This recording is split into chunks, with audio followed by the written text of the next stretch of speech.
Thank you very much, Mr. President. Ladies and gentlemen, good evening. Assalamu alaikum. Lovely to see you all here tonight. We are having a very entertaining night, are we not, with some very interesting things being said from the other side of the house tonight. Let me begin by saying, as a Muslim, as a representative of Islam, I would consider myself an ambassador for Islam, a believer in Islam, a follower of Islam and its Prophet. So, in that capacity, let me begin by apologizing to Anne-Marie for the Bali bombings. I apologize for the role of my religion and me and my people, for the killing of Theo van Gogh, for 7/7. Yes, that was all of us. That was Islam, that was Muslims, that was the Quran. I mean, astonishing claims to make in the very first speech tonight, on a day like today, where the Conservative Prime Minister of the United Kingdom is having to come out and point out that these kind of views are anathema. And I believe you're trying to stand for the Labour Party to become an MP in Brighton. If you do, and you make these comments, I'm guessing you'll have the whip withdrawn from you, but then again, UKIP's on the rise, they'll take you, the BNP, they might have something to say about your views. This is what Mehdi Hassan always does. By the way, just on a factual point, since we heard a lot about the second speaker, about how backward we Muslims all are, on a factual point, you said that Islam was born in Saudi Arabia. Islam was born in 610 AD. Saudi Arabia was born in 1932 AD. So you were only 1,322 years off. Not bad? Not bad start there. Talking of maths, by the way, a man named Al-Khawarizmi was one of the greatest mathematicians of all time, a Muslim, worked in the golden age of Islam.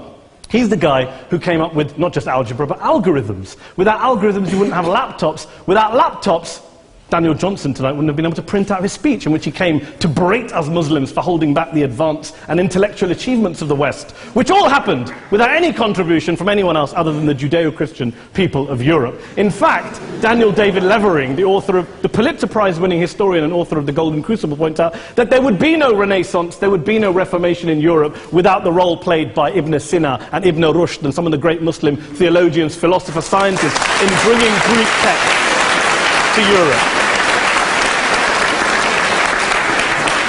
As for this being our university, I will leave that to the imagination as to who is our and who is there. I studied here too.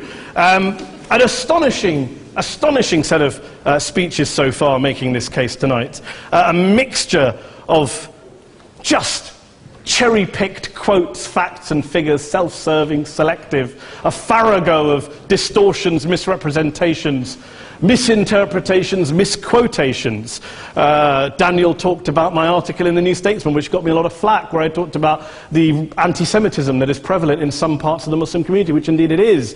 Of course, I didn't say in that piece that it was caused by the religion of Islam. In fact, modern anti-Semitism in the Middle East was imported from, finish the sentence, Christian, Judeo-Christian Europe, where I believe some certainly bad things happened to the Jewish people. In fact, Tom Friedman, Jewish-American columnist in the New York Times, told me in this very chamber last week that he believed, had Muslims been running Europe in the 1940s, 6 million extra Jews would still be alive today. So I'm not going to take lessons in anti-Semitism from someone who's here to defend the Judeo-Christian values of a continent that murdered 6 million Jews. Moving swiftly on. Yes. Absolutely. Well, I'm about to make that point. No, I'm about to make that point. You're right. I agree with you 110%. That is my point. I don't think Europe is evil or bad. I'm a very proud European. I don't want to judge Europe on that basis, but if we're going to play this gutter game where we pull out the Bali bombing and we pull out examples of anti-Semitism in the Islamic community, then of course I'm going to come back and say, well, hold on. I mean, look, let's be very clear. Daniel here was a last-minute replacement for Douglas Murray, who had to pull out. And Douglas and I have a well-documented differences, but to be fair to Douglas, as to be fair to Anne-Marie and to Peter, atheists. Atheists see all religions as evil, violent, threatening. What the problem I have with Daniel's speech is that Daniel comes here to run this robust defense of Christianity, forgetting that his fellow Christians, people who said they were acting in the name of Jesus, gave us the Crusades, the Spanish Inquisition, the anti-Jewish pogroms, European colonialism in Africa and Asia, the Lord's Resistance Army in Uganda, not to mention countless arson and bomb attacks on abortion clinics in the United States of America to this very day. I would like a little bit of humility from Daniel first before he begins lecturing other communities and other faiths on violence, terror and intolerance. But, no thank you. Some water. But I would say this, to address the gentleman's very valid point here, I'm not going to play that game. I don't actually believe that Christianity is a religion of violence and hate because of what the LRA does in Uganda or what Crusaders did to Jews and Muslims in Jerusalem when they took back the city in the 12th or 13th or whatever century it was.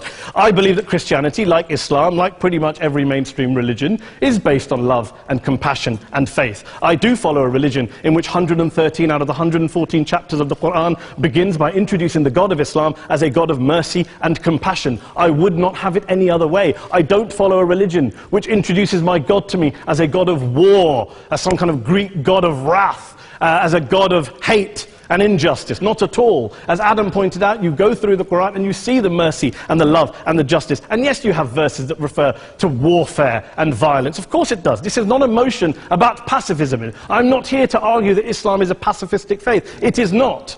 Islam allows military action, violence in certain limited contexts. And yes, a minority of Muslims do take it out of that context. But is it religious? We talked about Woolwich. Daniel and Anne-Marie have suggested that it's definitely religion that's behind all of this. Well, actually, what I find so amusing tonight is we're having a debate about Islam. And the opposition tonight have come forward. We have a graduate in law, a graduate in modern history, a graduate in chemistry. And, you know, I admire all of their intellects and their abilities, but we don't have anyone who's actually an expert on Islam, a scholar of Islam, a historian of Islam, a speaker of Arabic, even a terrorism expert or a security expert or a pollster, let alone to talk about what Muslims believe or think. Instead, we have people coming here, putting forward these views, putting forward these sweeping opinions. Listen to Professor Robert Pape of the University of Chicago, one of America's leading terrorism experts, who, unlike our esteemed opposition tonight, studied every single case of suicide terrorism between 1980 and 2005, 315 cases in total. And he concluded, and I quote, "There is little connection between suicide terrorism and Islamic fundamentalism or any of the world's religions. Rather, what nearly all suicide terrorist attacks have in common is a specific secular and strategic goal to compel modern democracies to withdraw military forces from territory that the terrorists consider to be their homeland." And the irony is, when we talk about terrorism, the irony is that the opposition and the Muslim terrorists, the Al-Qaeda types, actually have one thing in common. Because they both believe that Islam is a warlike, violent religion. They both agree on that. They have everything in common. Osama bin Laden would be nodding along to everything he's heard tonight from the opposition side. He agrees with them. The problem is that mainstream Muslims don't. The majority of Muslims around the world don't. In fact, a gentleman here started quoting all sorts of polls. Gallup carried out the biggest poll of Muslims around the world, of 50,000 Muslims in 35 countries. 93% of Muslims rejected 9/11 and suicide attacks. And of the 7% who didn't, they all, when polled and focus grouped, cited political reasons for their support for violence, not religious reasons. And as for Islamic scholars and what they say, well, Daniel talks about our University of Oxford. We'll go down to Oxford Centre for Islamic Studies, get hold of a man named Sheikh Afifi al-Akiti, who is a massively well-credentialed and well-respected Islamic scholar, who has studied across the world, who in the days after 7/7 published a fatwa denouncing terrorism in the name of Islam, calling for the protection of all non-combatants at all times, and describing suicide bombings as an innovation with no basis in Islamic law. Go and listen to Sheikh Tahir al-Qadri, one of Pakistan's most famous Islamic scholars, who published a 600-page fatwa condemning the killing of all innocents and all suicide bombings unconditionally without any ifs or buts. There's nothing new here. This is mainstream Islam, mainstream scholarship, which has said this for years. You don't go out and kill people willy-nilly in the high street or anywhere else, on a bus or a mall, based on verses of the Quran that you cherry-pick without any context, any understanding, any interpretation, or any commentary. Point of information. Please. Well, it doesn't happen apparently. I didn't say it doesn't happen at all. I never said it didn't happen. I don't blame Islam. Yes, it's a very good point. And a lot of us are campaigning against that. And we're campaigning against it in the name of Islam. We're campaigning against it in the name of various interpretations of Islam. Anne-Marie comes and scares us with her talk of Sharia law. I would like to see the book of Sharia law. It doesn't exist. People argue over what Sharia law is. And you empower the extremists by saying there is only one version. You empower them all. I don't believe you took any interruptions, Anne-Marie, so I think you should stay there for a moment. Several countries. Here's what we're dealing with. Here's what we're dealing with. We are dealing, I took your point. Here we are dealing with a 1400-year-old global religion, followed by 1.6 billion people in every corner of the world, a quarter of humanity, of all backgrounds, cultures, ethnicities, and yet the opposition tonight wants to generalize, stereotype, smear in order to desperately win this debate. And here's my question, if we're going to generalize and smear. If, okay, people say yesterday's bombers, and we've got to be careful, there's a trial going on, were yesterday's attackers, motivated by Islam? Big debate. I don't believe they were. Let's say they were. Let's say Faisal Shahzad, the Times Square bomber, was motivated by Islam. Let's assume, for sake of argument, that Richard Reeves, the shoe bomber, was motivated by Islam. If Islam is responsible for these killings, if Islam is what is motivating these people, and Islam is therefore not a religion of peace, a religion of war, then ask yourself this question: why aren't the rest of us doing it? Why is it such a tiny minority of Muslims are interpreting their religion in the way that the opposition claim they are? Let's assume there are 16,000 suicide bombers in the world. There aren't. Let's assume there are for the sake of argument. That's 0.001% of the Muslim population globally. What about the other 99.99% of Muslims who the opposition tonight either ignore or smear? The reality is that the rest of us aren't blowing ourselves up tonight. The reality is that the opposition came here tonight not worried about the fact that me and Adam might pull open our jackets and blow ourselves up tonight because we're followers of a warlike warrior religion which wants to take over Europe and Daniel's university. The issue is this. The issue is this. Unless the opposition can tell us tonight, and Peter Atkins is here, one of our great atheist intellectuals, can tell us tonight, can answer this question tonight: why don't the vast majority of Muslims around the world behave as violently and aggressively as a tiny minority of politically motivated extremists? Then they might as well give up and stop pretending they have anything relevant to say about Islam or Muslims as a whole. Ladies and gentlemen, let me just say this to you. Think about what the opposite of this motion is.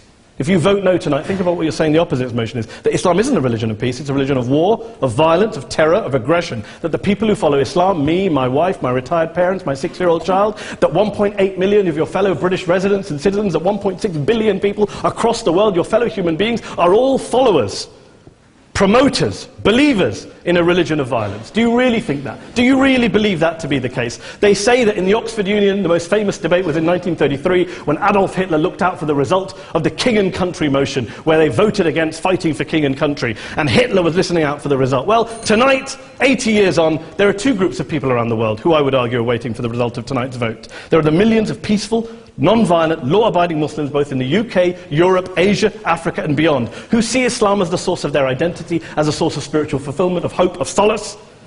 And there are the phobes, the haters, the bigots out there who want to push the clash of civilizations, who want to divide all of us into them and us and ours and their.